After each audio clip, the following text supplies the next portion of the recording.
अंबेडकर जन संवाद करवाने से लोगों को क्या संदेश जाएगा? देखिए, संदेश हम मुख्य रूप से यही देते हैं कि ये जो शोषित, वंचित और दलित समाज है, जिसको लोग कहा जाता है कि उसकी वोटों की गिनती नहीं बल्कि थोक से खरीदा जाता है। नमस्कार, आप देख रहे हैं गया तक न्यूज। मैं हूं सुजीत कुमार। अभी हम बिहार के गया जिला में हूं और गया जिला का पार्टी कार्यालय जो जनसुराज पार्टी का कार्यालय है और इसी पार्टी कार्यालय के अंदर में बैठा हूं। यहां पे देख सकते हैं जनसुराज पार्टी का तमाम सिपाही है और यहां पे साथी एक है, इनसे भी कुछ यहां पे कुछ खास इंटरव्यू करेंगे। सबसे पहले इस चैनल में जुड़ने के लिए आपका स्वागत है। बहुत बहुत आप लोग का धन्यवाद। जय बिहार, जय जनसुराज, जय भीम।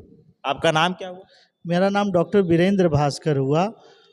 अब जनसुराज पार्टी में किस सिपाही के तौर पर काम कर रहे हैं? देखिए, मुझे जो जिम्मेवारी मिली है, मैं अंबेडकर संवाद एक कार्यक्रम होता है जो दलित बस्तियों में अंबेडकर के द्वारा दिए गए राजनीतिक विश्लेषण को बताने का काम करते हैं। मैं उसका स्टेट कमेटी का कोऑर्डिनेशन कमेटी का मेंबर हूँ। आप बोले हम अंबेडकर जन संवाद कराते हैं, अंबेडकर जन संवाद करवाने से लोगों को क्या संदेश जाएगा? देखिए, संदेश हम मुख्य रूप से यही देते हैं कि ये जो शोषित, वंचित और दलित समाज है, जिसको लोग कहा जाता है कि उसकी वोटों की गिनती नहीं बल्कि थोक से खरीदा जाता है, और वो ज़्यादा जातिवाद और संप्रदायवाद में पड़े हुए हैं और उनका नाजायज फायदा उठा के इस देश और इस प्रदेश को लूटने का काम किया जाता है। तो सबसे पहले वो बड़ा समाज जिसको बेवकूफ़ बनाया जा रहा है जाति और धर्म के नाम पर, उसे बचाने की ज़रूरत है। और बिहार के बदलाव और विकास में उनका सही योगदान और सही लोग और सही सोच और उनका सामूहिक प्रयास से इस बिहार के बदलाव में उनको जोड़ने का काम हमारा है। आप यहाँ पे बोले जाति धर्म लेकर ज्यादा मैंने चर्चा का विषय बना रहता है बिहार में, और खास करके देखा जाए तो ग्रामीण क्षेत्र में और भी ज्यादा जातिवाद चलता है। और आप एक अंबेडकर जन संवाद करवाते हैं, गांव गांव में जाकर अति पिछड़ा वर्ग में जाकर अंबेडकर जन संवाद कराते हैं। क्या लगता है इस प्रकार से जनसुराज पार्टी आ जाते तो इस प्रकार से भी देखने को मिलेगा? देखिए, पहल और प्रयास हमारी पहल है कि दलित के बीच में जाके पहले उनके राजनीतिक शिक्षा को और उनके बच्चे की औपचारिक शिक्षा के बारे में हम जागरूक करें।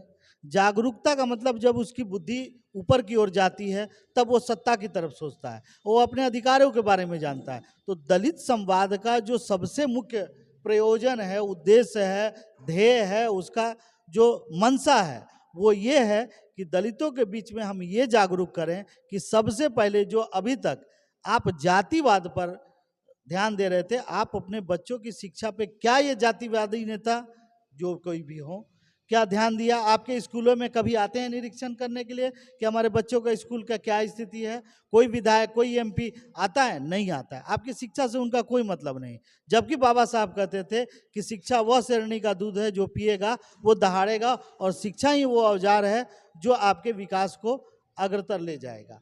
तो अगर हम जो दलित समाज जो 70 साल पहले आज़ादी के समय भी पिछड़ा हुआ था और आज भी पिछड़ा हुआ है, आज भी शोषित है और आज भी वंचित है, उस समाज को जागरूक करके मुख्य धारा में लाया जाएगा, ताकि मुख्य धारा में जब आएंगे तो बिहार का बदलाव होगा। सबसे पहले नीचे से बदलाव करने का प्रयास ही अंबेडकर संवाद का सबसे बड़ा उद्देश्य है।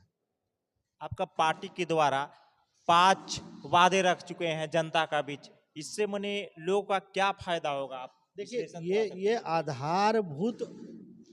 आधारभूत ज़रूरत है बिहार की। आज बिहार किससे लड़ रहा है? नौकरशाही के भ्रष्टाचार से, पलायनवाद से, बेरोजगारी से, शिक्षा से, बूढ़ों की सामाजिक सुरक्षा से और महिलाओं के आर्थिक सुरक्षा से। ये 5 बातें, और किसानों की आज देख रहे हैं कि लोग किसानी छोड़ रहे हैं, कृषि भी आर्थिक संकट के दौर से गुजर रही है। तो ये सारी चीज़ों के जो मुख्य समस्याएं हैं उसको हमने वादों के रूप में और मुद्दों के रूप में रखकर लोगों को बताने का प्रयास कर रहे हैं कि आपका मुद्दा आपके बच्चे का शिक्षा होना चाहिए, आपके खेती के लिए मजदूर और किसानों के बीच में समन्वय होना चाहिए, बूढ़ों के जो इस देश को 70 सालों से टैक्स दिया उनको आर्थिक सुरक्षा के तहत 2000 पेंशन देने की बात करते हैं।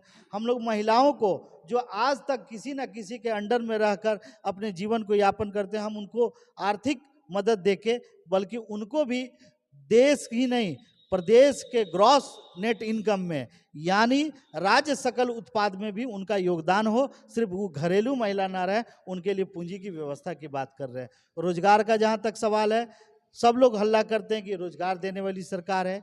मैं पूछता हूँ कि सरकारी नौकरी जो 2% है, 2% ही रोजगार है, यानी 98% क्या करेंगे? भीख मांगेंगे? भीख नहीं मांगेंगे, उनको भी रोजगार चाहिए। तो जो अनौपचारिक रोजगार है, असंगठित क्षेत्र में रोजगार है, कोई होटल का व्यवसाय कर रहा है, कोई फल बेच रहा है, कोई फैक्ट्री लगा रहा है, कोई दुकान खोल के कर रहा है, उसके लिए क्या चाहिए? पूंजी चाहिए। और पूंजी किसको मिलता है? जिसके पास भूमि है। आपके पास भूमि नहीं है तो पूंजी नहीं मिलेगा, पूंजी नहीं मिलेगा तो व्यापार नहीं करेंगे। तो व्यापार में रोजगार सृजन करने